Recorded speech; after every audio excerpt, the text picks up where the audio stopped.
So you've inherited a new team, or maybe you're kicking off a new team and you're trying to decide how to get started. On today's show, how to create team operating guidelines. This is Coaching for Leaders, episode 192. Produced by Innovate Learning, maximizing human potential. Greetings to you from Orange County, California. This is Coaching for Leaders, and I'm your host, Dave Stachowiak. This is a weekly show to help leaders improve their communication, strategy, coaching, productivity, and personal mastery. And today we're going to focus on a topic that is relevant for almost all of us, if not today, coming up soon for you, which is how to create operating guidelines for your team so you get the best possible results and increase the chances that you'll have a team that really works together in order to maximize performance for the organization. And I am thrilled to have back on the show Susan Gerke. Susan is a good friend of ours, and we have done lots of work with her over the years. And she is one of the most gifted facilitators and trainers that I know, and have just had such wonderful things we've heard from people we've worked with over the years who've worked with Susan, and so we're so glad to get to work with her. And Susan is setting a brand new world record here today, Susan. We will apply for Guinness later, the Guinness Book World Records, but the fourth appearance on Coaching for Leaders. Who knew? Who knew? And so I think we should have a party afterwards. I'm always up for that, Dave. I love that about you. And so the last episodes that Susan was on was episodes 138 and 139, where we talked about the 4 unique types of teams and also how to maximize team performance. Susan's just so gifted on teamwork and helping teams work well together and helping leaders to figure out the best ways to maximize team performance. So if you didn't already hear those episodes in the past, if you're a recent listener, I would definitely go check those out. I'll link to those in today's show notes as well too. Susan, before we get to talking about how to create team operating guidelines, I think one of the places maybe we should start here is just thinking about like what is a best team?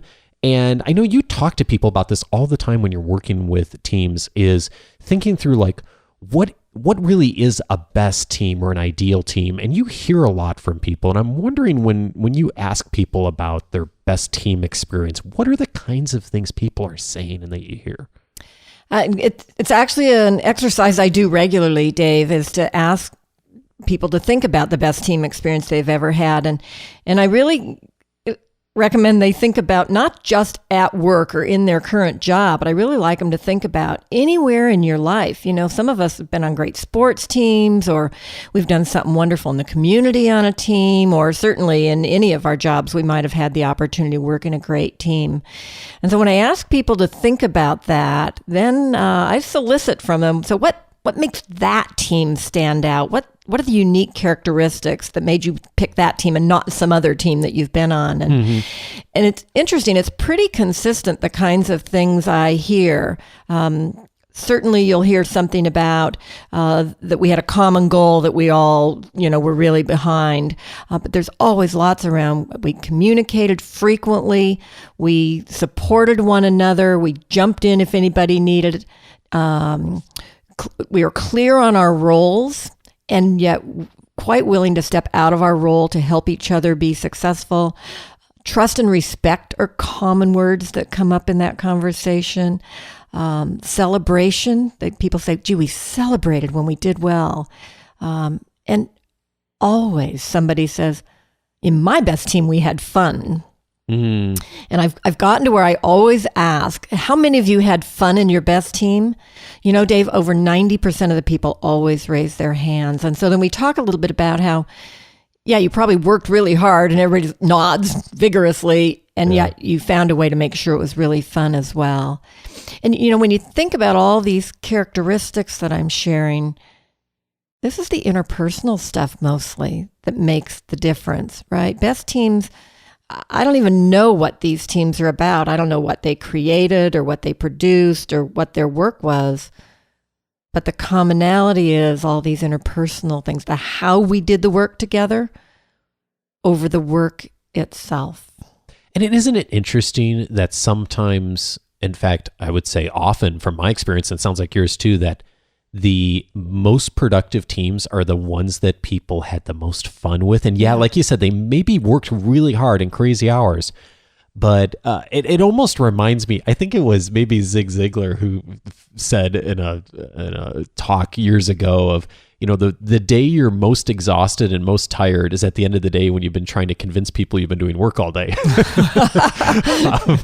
Which I can totally relate to at different points in my career is the time when you're really like working hard and feel connected to people and engaged, like even if you're putting in tons of hours, like you just feel so alive and so purposeful about your action. And what's sad though is for a lot of us, you and me included, because we talked about this before we started recording, is that's kind of often the minority of time in our career in working with teams, isn't it? Yeah. I find the percentage of our team experiences that are best team experiences isn't that high.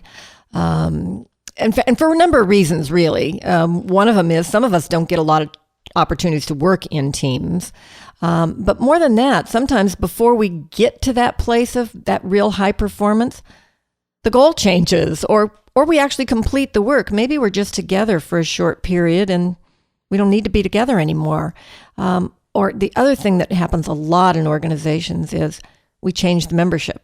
Somebody gets promoted or a new leader comes in or we add things to the work and so we have to add new people. And every time we do that, as well, and we talked about this in one of the previous episodes, right? We kind of start over again, right? Yeah.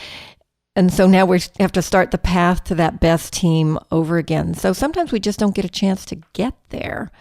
I know in my career, and I've had a pretty long career, I really can count on 3 teams that I would really say meet the criteria of a best team. That's not very many. It isn't. And I was thinking back to how many I've had, and there's one that sticks out for me really clearly, not that others haven't been good experiences, but it was even before I started my career. It was when I was in college, of all places. We had a big team orientation team, and we had 30 or 40 students on a team, and that was an amazing team. But I was thinking back as we were planning for this conversation today around guidelines, that was also a team that had a lot of structure. People were very explicit. Leaders on that team were very explicit on here are the expectations, here are the rules. And a lot of that was done up front to the point I remember thinking at the time where it was like, wow, this is overkill and these people are way overstructured for me. And why do we have to be this legalistic about things? But that really served that team well to perform when it needed to and serve tens of thousands of people, which is what we did. And to do it in a really effective way. And so now looking back, I'm like, wow, that was really interesting that someone had the foresight to really have thought through how that really works from a team dynamic standpoint. Yeah. Well, and particularly when you think about your experience, that's a very large team. And so you've got to have some kind of structures. But even small teams, there's high value in them having a conversation about how do we want to work together? How are we going to hold each other accountable to the behaviors that we think are important to have together, whether your team has 2 or 3 people or, like you say, 20 or 30 people. So I found high value in creating operating guidelines for teams. Speaking of guidelines, one distinction that came up in our conversation that I think when we were talking about the show that I think is worth revisiting is the distinction between teams and teamwork. Yeah. Tell me about that. What's the difference? So, there's all kinds of quote unquote teams. And we talked about this again in one of our previous broadcasts. Some are more work groups. We just add up what everybody does and that's what the team output is. And yet if people feel supported and connected, it feels very different than if they don't. So for me, a true team is when the work is all integrated. So what I do impacts what you do, impacts, Fred or Joe or whoever's on our team. And so none of us stand alone and independent. And yet, if we're in a team where we're all alone and independent, quote unquote team, right? The value of teamwork and being there for each other and sharing best practices and high-fiving when any of us does well and that kind of stuff it really makes a huge, huge difference. Interesting you say that too, because I just had a conversation this week with a team I'm working on that's kind of in its fairly early stages. And one of the things we talked about is that for a number of the things for the roles of the people on this team, a lot of us are used to working very independently and by ourselves. And so one of the things I mentioned was we're going to have to get over that cultural dynamic of all getting kind of used to running our own show if we're really going to be a team that's going to work well together long term. And we talked about that because it is easy to kind of just get in that, okay, I do this piece, and we don't necessarily interact a lot. Yeah, and if there's value in you being a team, then there must be something that can come out of you interacting a bit as well. So how do you, particularly when you need to overcome what people are used to do, how do you talk about how are we going to be together? Yeah, interesting. What does that look like? So let's talk about guidelines a bit, because this is part of the work when an organization calls in you, Susan, to work with a team and work with leaders. This is often some of the really good work you're doing is helping the teams to structure and figure out what are the guidelines we put into place. So if I'm a leader of a team, or maybe even part of a team, and where do I start as far as putting together guidelines? What kinds of things should I be thinking of? Now, let me tell you what you shouldn't do. Okay. Don't create them yourself and give them to the team. Does that happen a lot? Yeah, I think it happens more than we'd like it to. Say, hey, this worked for the last group I was with. Here, you guys, let's just do this and just follow this stuff and we'll be good. And that there's no buy-in there. And I find, quite honestly, even if you come to the team and say, let's create some operating guidelines together, they'll look at you and go, why do we need those? We're fine. We don't need anything. So my experience is you've got to create some need and help them see the value of creating some guidelines. And so you need a buy-in activity. You need to do something that people say, hey, we could use some of those. Then they'll put some energy and enthusiasm into creating them together. And then, of course, we can talk about then how do you make them stick? Well, and I want to go back and highlight something you just said a minute ago. I think that's a critical point.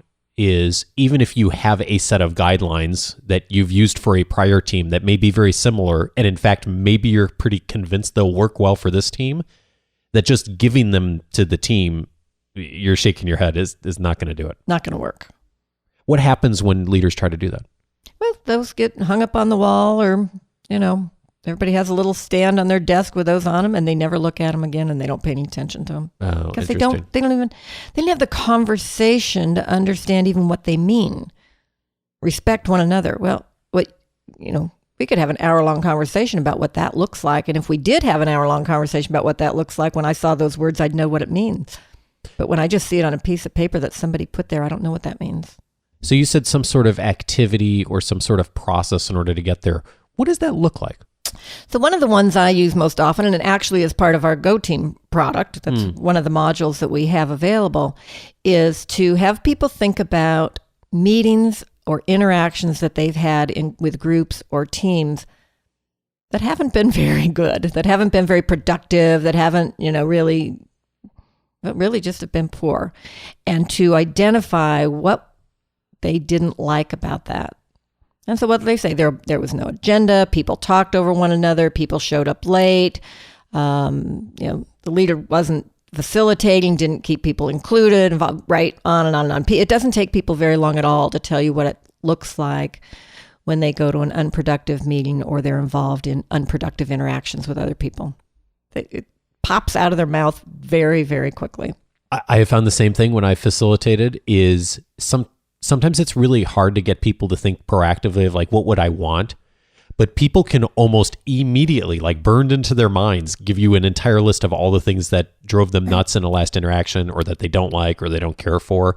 And that can be a really good starting point for the conversation, because then you can go into the, okay, well, let's look at what we would do more effectively in this situation. And so I once we've made that list, and I really make it visible, so on a whiteboard or a flip chart or something so we can all look at it, and they'll say, what would it be like then if you could have some guidelines that would keep any of that from happening?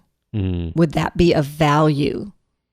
Oh, and they start to go, maybe that would be of value, right? We don't want all that stuff happening.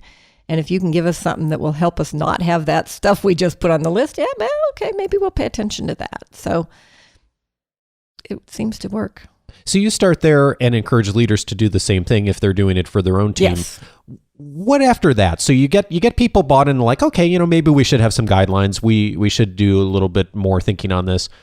How do you go from there to getting to the point where you've got a list or whatever? Like, what's the process generally? So I'll start them out with, okay, let's just brainstorm a list of all the possible behaviors you could put on a list of operating guidelines.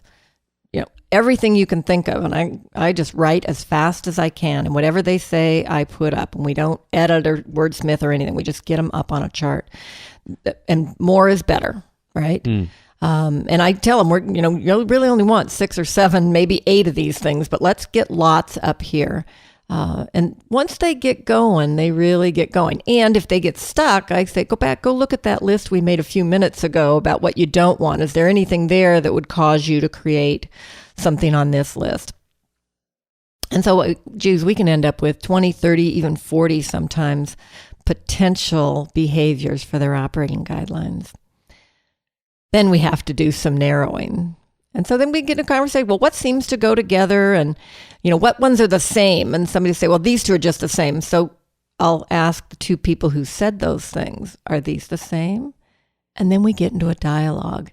And quite honestly, the dialogue that happens while these are being created is almost the highest value thing that happens, because now we're describing to each other what respect means, what it looks like, how I feel when I'm respected. And quite honestly, I don't let them put respect one another as one of the items on there. I want them to get to, so what do you do when you respect someone? You listen to them. Okay, that's a behavior we can get our arms around. I listen to people. I let people finish before I speak. I also try and keep them from coming up with negative. Don't interrupt. Don't come to meetings late. Don't do this. Instead, say, okay, come to meetings on time. Let people finish first. So to talk about what are the positive behaviors that we're looking for instead of what are the negative behaviors we don't want. It's really hard to not do something. I like that. I like Easier that. to do something positive. Yeah. So the conversation is great. And then we start to narrow and focus, and, maybe we take that 30 or 40 down to 15 or 20 that are starting to get some real connection for people that they're feeling good about. I love what you said a minute ago about that the process of that is so important and valuable, because I think those, and I'll put myself in this category, Susan, those of us who tend to be kind of like very structured, task-oriented type people, we sometimes think like, okay, the goal of this is to get a list at the end, right? So get a list that we can post, and then we've done our quote-unquote team guidelines, and to get it done. And when you're talking about working with human beings, it's not like working a project management checklist. It's like the real value is the process of getting to that list, because through that, as you mentioned, that's where the trust starts to get built. Right. That's where the conversations start to happen. That forms the groundwork then for the things that you'll do with that list or whatever. It's almost an afterthought that it gets on the paper. Right. That's really the value. That's so hard to see though sometimes. Like you want to just I just want to have something that is there and it's done, right? Yeah, and so the other important thing, if you think about that, Dave, it's really important that everybody's there at this meeting.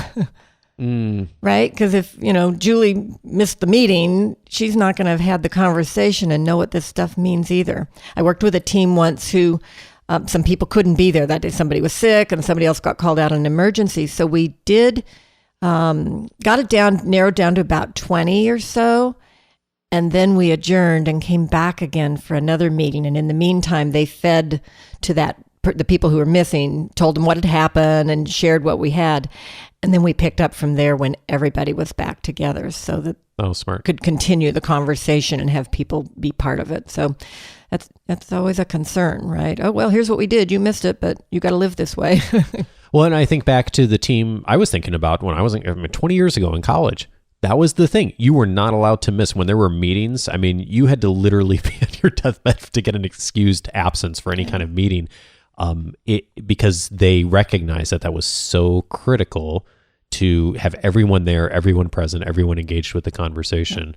And again, it seemed rather legalistic at the time, but now looking back, that was very intentional and produced some really amazing results. Well, this creating operating guidelines is really foundational work for a team. We talked in a previous episode about teams that get into storming stage. Yep. It helps to be able to have operating guidelines in place before you get to that time of conflict, because it gives you something to go back to say, well, wait a minute, we all agreed we were going to listen to one another, and look at what's happening in this meeting. We're not listening to each other today. Let's step back and recommit, right? So it really, if you can create that early in the life of a team, then you really do have something to go back to. And if you've got a team who's much more mature and hasn't created them, it might be worth creating anyway, so that when you run into some bumps down the road, you've still got it to go back to. And am I remembering right from your experience that the creating guidelines and doing a good job with that doesn't mean that you're going to skip the storming stage? It just means that when you get there, you'll probably process it better than you would have otherwise, get through it faster, and that you actually will be more likely to get through it versus having the team fall apart or disband or whatever. Exactly. So it's just preventive work, right? To make that be less challenging, or to give you tools when you get into storming to say, okay, let's use these tools that we've created and connect back. So I think that's a really valuable piece from a leadership standpoint, is even if we've done a good job as a leader of putting together a team and thought through some of these guidelines. If we get to that point, a month or two later, where all of a sudden people seem to be struggling or fighting or disagreeing, that doesn't mean that we didn't do an effective job on the front end. In fact, it may mean that we did a really good job with that, and that people are openly talking and dialoguing about that, as opposed to, being passive aggressive or whatever other things that come up. Oh, yeah, absolutely. Yeah. So, we say we don't have time to create operating guidelines. We don't have time to talk about the roles in the team. We don't have time to do this thing. Well, you're going to pay now or you're going to pay later. I mean, if you don't do these kinds of things for your team, where do you go when they're really struggling together and not getting along? You don't have anything to go back to. So you'll spend more time trying to work your way through the difficult times without having done these things. Well, and that's a good segue to thinking about how do we keep these things visible as well? Because a lot of times this does end up in a tangible, okay, here's a list of 7 or 8 things, and that's important to have that. And there is the tendency in a lot of organizations, and you and I have both seen this, and I know people in our community have seen it, where you've got the things on the wall or on the desk, and in some teams are really effective at going and using those and really being a living part of their operating procedure, and in a lot of teams, that's just, artwork on the conference room. Yeah. Artwork is probably a nice word, but sadly, it's not that the work that was done to do that isn't really utilized.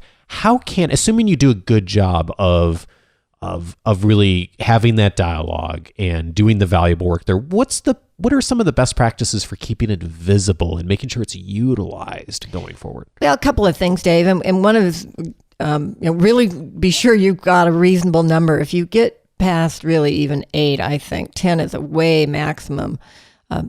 Remember, how many things can people really remember? They can't remember more than really. There's a reason 6 or 7. Phone numbers are 7 digits, right? That's exactly right. They always say 5 plus or minus 2 is what they say, right? So be reasonable about your number. And then what I like to do, as soon as we've decided here's the 7 or the 8. Have everybody individually commit to them and look me in the eye and say, yes, I commit. And then I have the team rate themselves right then on how well they're doing on a scale of 1 to 5 on each of the items. Well, no team is a 5 right that day. And so we average it up, and we got some 3.2s and some 4.7, whatever the numbers come out to be. And so then I charge them with, okay, 1 month from today and your next time you're together, assess this again. And so one tool then is to assess it on a regular basis. Do it monthly for a little bit, and then you can do it quarterly, but check in and see, where are we focused? Are we doing these? Is one of these causing us some issues? What do we need to do differently? And quite honestly, I like to talk about it as a living document. Is maybe along the way you'll decide something that you need to add. Or maybe you'll decide something just doesn't fit anymore and you might take it off the list as well. So, but there's a structured process you're going through on a regular basis to bring that back up to the forefront. That's right. And to have that, not to have the full conversation again necessarily, but to revisit that conversation. And like you said, add to it, take things away and change, Yep. but it's present in the dialogue. I mean, the first conversation is often 2 hours, right? Subsequent ones can be 10 minutes. Mm-hmm. Scale of 1 to 5, how are we doing each of these? You could even assess it ahead of the session, ahead of your meeting if you want to. But then let's talk about it. Okay, we've improved in this. What are some examples of what we did? Why is this better? What have you seen each other do that is really showing that? And gee, this one hasn't gotten any better, or in fact has gotten worse. So what's happening in our team right now that this one's rating this way? Interesting. And so leaders, you're going to be facilitating what could be some really interesting conversations, but important ones for the team to get stuff out on the table that's bothering them.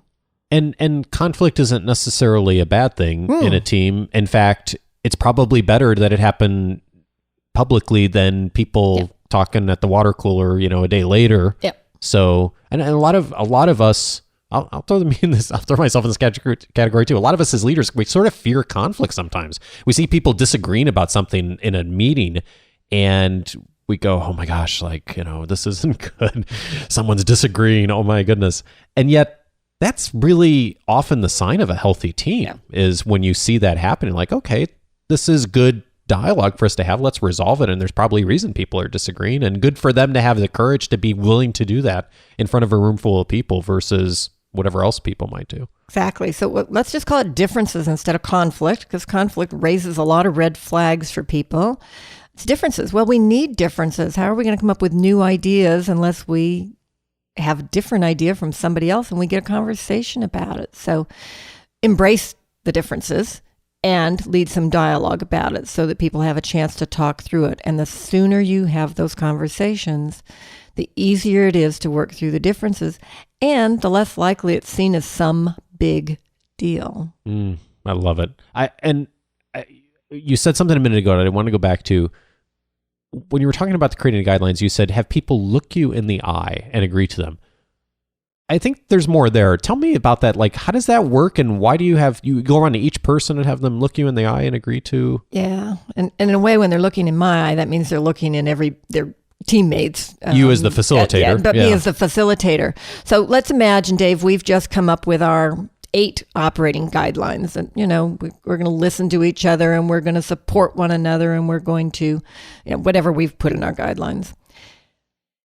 So what I do as a facilitator is then I say, okay, these are the 8. Now, what's important is, are you all willing to live with these and abide by them? And I'll say, okay, so everybody, when I come to you, I want you to just tell me yes or no. And either answer is fine. And after we hear everybody's yes or no, I'm going to come back to those who say no, and you'll get a chance to explain what your concerns are. And so as I go around and say, okay, Dave, yes or no, and when you go, I'll say, okay, I'll take that as a no. And I move on very, very quickly. So unless somebody just comes out immediately and says yes, then anything that looks like any kind of hesitation, I'll take as a no. And then I'd come back to you and say, okay, Dave, you hesitated a moment. And so I just really am interested in what just doesn't feel 100% right to you about this. Is there one of them, or is it the whole thing, or what is it? And I'll tell you an example. I had a group that I did this with one time, and one of the ladies says, well, we put trust me on that list, and I can't commit to trusting these people. Now, I got to tell you, that surprised me, and I think it surprised everybody in the room. So I asked her to tell us more, and it turns out the last team she'd been on, it had been a very, very bad experience, and she'd been betrayed. And so she said, I've been in this team for 2 weeks. I don't know you guys. I can't commit to you today that I'm going to trust you until I feel like I'm more comfortable. Who could argue with that? And so we took it off the list because think about it. You can't hold everybody else on the team accountable for that, but not her. Then it's not team operating guidelines. So we took it off the list, but they also agreed to revisit it 2 months later and see if that's something they wanted to add to the list or not. Interesting. and so healthy, right? I mean, how would you have ever gotten that out and learned that she'd had such a bad experience and that she just was a little tentative? Well, I think it's interesting that you tell people what you're doing. I mean, I'm going to go in the room and I'm going to ask you, so it's not a surprise. But you also force the issue and say, okay, if you do see that hesitation, you say, okay, no, and why? And so it really it challenges people to talk about what's really going on and to communicate about it and dialogue about it. And so you don't end up running into that 6 to 9 months later in some sort of way, passive aggressively, or someone doesn't commit in some way, and you get it out now. Yeah. Then we've got, everybody has said, yeah, those are our 6. Then we can assess and see how are we doing against these 6 right now. They aren't doing well because that's the ones they picked. They didn't pick things up there that are already going well, usually in the team, right? Sure. And that makes a huge difference. And then, you know what? Somebody usually volunteers to put it on a little card or to put it on their website or to something, and that's great. I just encourage the leader to be sure it's on the agenda on a regular basis to just check in, see how are we doing on this. Yeah, so creating the list or whatever is great as the touchstone of, here's where we are, but really what matters is the ongoing conversation about it, the check-in, the structure, the reassessment, like you said, and have that a part of the meeting. And as we both know, and everyone in this community knows, whether the leader pays attention to that and gives opportunity for that really does make a difference then of how seriously people take that long-term and the investment you've made of having that conversation and whether it really results in the team growing. And then it gives you more of a chance that you really do become a team. Yes, exactly. I love it. Tell me about Go Team, because Susan and her partner, David Hutchins, who's been on this show before too, talking about storytelling, which I was telling you earlier, one of my favorite episodes from 2014 that we did on the show. They have put together this amazing facilitation manuals and resources for those of you out there who are facilitators or have facilitators and trainers on your team to be able to utilize and actually walk people through this in a very, very structured way. So if you're looking for content in order to do this, Susan's resources are amazing. We've used them and they've been fabulous for organizations we've worked with. Can you say a little bit more about how it works, Susan, and how people could connect with it? Yeah, so Go Team is a series of 18 topics for teams, and the topics are just 2 to 3 hours in length. And there's a participant booklet for each person in the team and a facilitator guide for whoever's facilitating it. And so, for example, the second module is called Creating Team Operating Guidelines. And essentially what I described to you today is exactly what's in that book. But it gives the participants the process as well, and they make their notes in it as they go, and they actually do their assessment in it. And so when they come back to their meetings, they can bring their booklet back and they can help drive the conversation and say, well, remember when we talked about this, and so on. So 18 different topics: team operating guidelines, managing conflict, running effective meetings. I mean, kind of what you would expect to find out about teams. And so there's lots more information about it on goteamresources.com. And of course, you can connect with me directly. Happy to tell you how many, many organizations are using this tool to help them work with teams. This is really a great product, and I'm going to be putting it as a permanent resource up on the Coaching for Leaders resources page, which you can get to at coachingforleaders.com/resources. And like Susan said, it's at goteamresources.com as well. And Susan, I won't say how many years you've been a trainer facilitator, but you have had a long career doing this. You've put your best thinking into this, and we were just talking before we started. I mean, you are turning down engagements all the time from people because you've really done this successfully, and I'm just really thrilled to be able to introduce this to people, and I hope people do utilize it. So if you're looking for resources that will help your team to be successful and help to develop a team, I hope you'll check it out. Susan, I really appreciate your time of coming in and giving us a framework to think about of how to create these operating procedures and whether people utilize Go Team or start to do some of this on their own. I hope that everyone will take away 2 to 3 things that they can do when putting together in their next team. I hope so too. Anything to help your teams be more successful and move towards that best team that we talked about at the top of the show. Those teams that really get to high performance, that feel like we talked about they feel, team operating guidelines will help them get there. Awesome.